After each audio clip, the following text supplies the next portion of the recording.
Our next guest is an icon in the Australian music industry. She's photographed acts from Cursor to Remy and Danny Brown, having her shots featured in Rolling Stone, and last year was a part of Melbourne Music Week. Please welcome to my dream bay, Michelle Grace Hunder. How are you? Good, how are you? Thanks for having me. I'm so good. Now, I'm curious because you just seem to jettison around the country all the time. The other week you flew up to Sydney just for a project and then flew back on the same day. Yep. You have a radio show, you're part of Melbourne Music Week. How the hell do you juggle your time? That's a good question. I get asked that all the time. I feel like when I'm not busy, I get really uneasy. Like I have to be productive all the time. Even if I have a week off, I feel like I have to be straight back into it. My friends tease me about it all the time because I'm always thinking kind of 3 steps ahead. What's the next project, or what could I be doing differently or better, or who can I be working with next? Or I'm always on social media just checking out like what's happening as well, because that kind of helps frame where my projects will be kind of next, if that makes sense. Absolutely. Like Petra and I, we were talking about this before when we were saying that like when we have downtime, it's like, well, what do you do? Yeah, I get really, really anxious when there's downtime. I think also when you're self-employed too, it's different when you've got a 9-to-5 job and then you have a holiday because it feels like a break. But when you're self-employed, I find you feel like where's that next phone call? When is it going to come? Like, are people ever going to call? What if it doesn't? Yeah, that's the thing. Are people ever going to call me again? And I recently just had pretty much all of December off because of Melbourne Music Week, and that was such a big project for us to go through. And then January is always quiet. So by mid-January, I was just panicking. I'm like, nobody wants to hire me. And then, of course, straight away, like the 3rd week of January, crazy, absolutely crazy. Just, 4 or 5 shoots a week and I'm back to normal and want a holiday again. So, yeah. That's awesome. But it's good to know that somebody who works in the industry and is a professional photographer also experiences that That never goes away. And I try to tell people too, because I mentor a lot of kids that come through, and everyone's like, how do you get started? And the hardest thing is to get that the client base coming through, and there's always like quiet periods, doesn't matter who you are. And some of my friends and I talk about it all the time. We go for coffees and we all have those same anxieties. It happens to all of us, so it's totally normal. Great, Yes. That's good to know. Hear that, people? Anxiety, it's normal. Yeah. Now, we were talking a few weeks ago and you've made a decision to not get into Facebook beef in 2017. Yes, I'm thinking how well have I gone? Actually, I'm doing quite well. Yes. Look, I don't need to mention any names, but because it made me really curious about what Facebook beef have you gotten into in the past? I know, I'm one of those people that I like to read the comments. I'm not alone. No, I feel like, well, it just keeps, I want to see what other people are thinking. And even if it's like really the opposite of what I feel like is my opinion, I want to try and understand the other side and not necessarily sway their opinion, but just get involved and have that conversation, because I feel like conversation is what's needed to, reach a happy medium sometimes. But the end of last year, I was just thinking, there's just some opinions you literally will never change. There's just some people that are really, stuck in their views, and they could be, I think they're really outdated or whatever, but they obviously think that they're right. So I just don't know how many opinions have ever been changed. So I'm just stepping back a little bit. I just think it's hilarious though, because I sometimes I do try and venture into the comments area, Yes. the foray, and then immediately it escalates when you try and so quickly you can be like, have you ever thought of this? And it's like, get wrecked, and you're like... Didn't we just have this happen on your page recently? Yeah, it did. It did. It was great. And I think I just kind of was like, smiley emoji. I was like, I'm not going to get into this. And then funnily enough, you were really passive, and then it escalated. It did, and it all came on you, and I was like, whoa, okay, where did that come from? Oh, I'll just hate that. I'll just bounce the hate. It's great.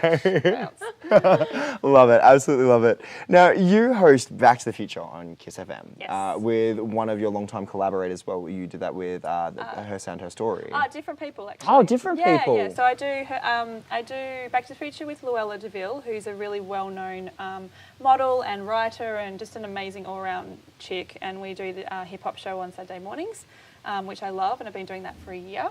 And my long-term collaborator that you were talking about is Claudia San Giorgi Dallimore, and we did Her Sound, Her Story, which was a women in music photo and video series that featured 50 women in Australian music. which I thought was phenomenal. And, you know, especially going through, I think it was in Collins Street Mall. It was in the Emporium. In the Emporium, city, that's right. So just off Lonsdale Street, yeah. And it was great because, you know, you got to see, well, one, when I walked in there and saw Alpha Mama Yeah. on a big screen or on a big print, I was like, this is fantastic. Well, I think for us too, like there were people that in that space you would never see in that space, for example. So people like Mojo Juju or people like Simona Castricum or just, you know, smaller artists that perhaps don't get a lot of recognition in mainstreams, especially a space like the Emporium. It's about as commercial as you can get.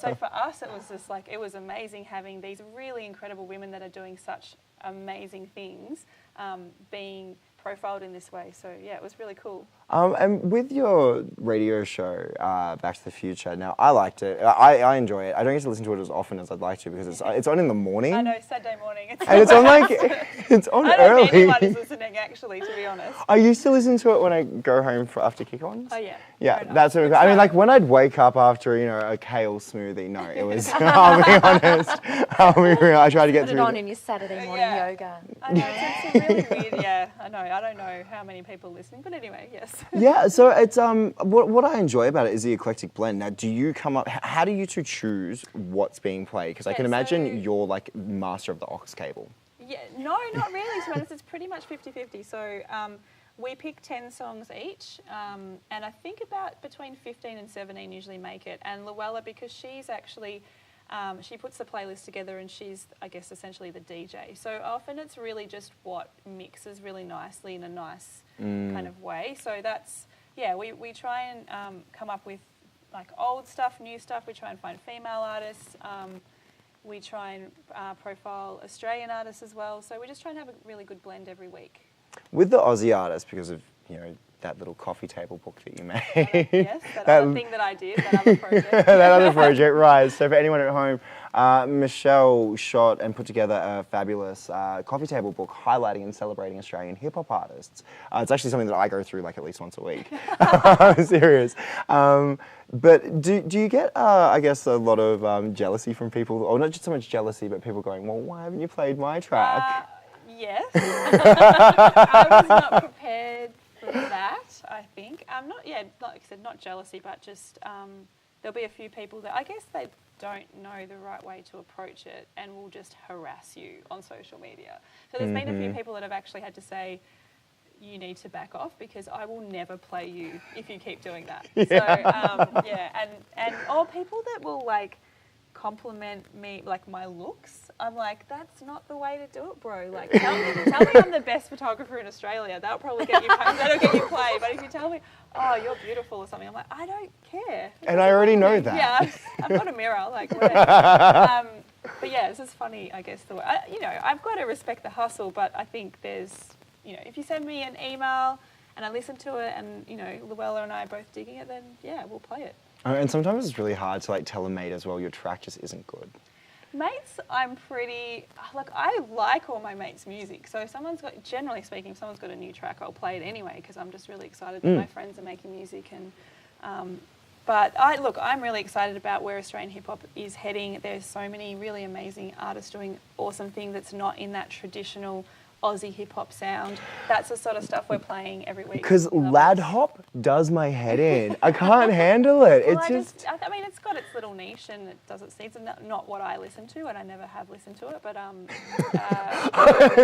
that was the most like beautiful way of saying I don't like it. I just don't. It's not for me. But you know, there's amazing. Like there's some really awesome African Australians that are making really amazing music, and they don't listen to Australian hip hop. It's not what resonates with them. It's not part of their culture. Or, you know, they're very American influenced, and I think that's really cool. It's taken the whole genre to a whole new kind of area that we probably haven't really heard before. And yeah, Luella and I are big supporters of that sound, so would we definitely give it a spin? Just before you go, I'm really curious to know who are your Australian hip hop artists to watch in 2017? I know, it's like such an easy question. Oh my God. I'm loving, I think it's Midas Gold, B-Wise, Manu Crooks. I'm trying to think. Oh, you just put me on the spot. There's so many. And of course, if you don't mention someone, they're going to be sending you a message and telling you, I don't think you're beautiful anymore. I know, like my friends, like Seth's working on a new album at the moment, which I'm really excited to Seth hear. Century's working on a new album right He now. is working on a new album. Because I played last year. I played the shit out of Dumb.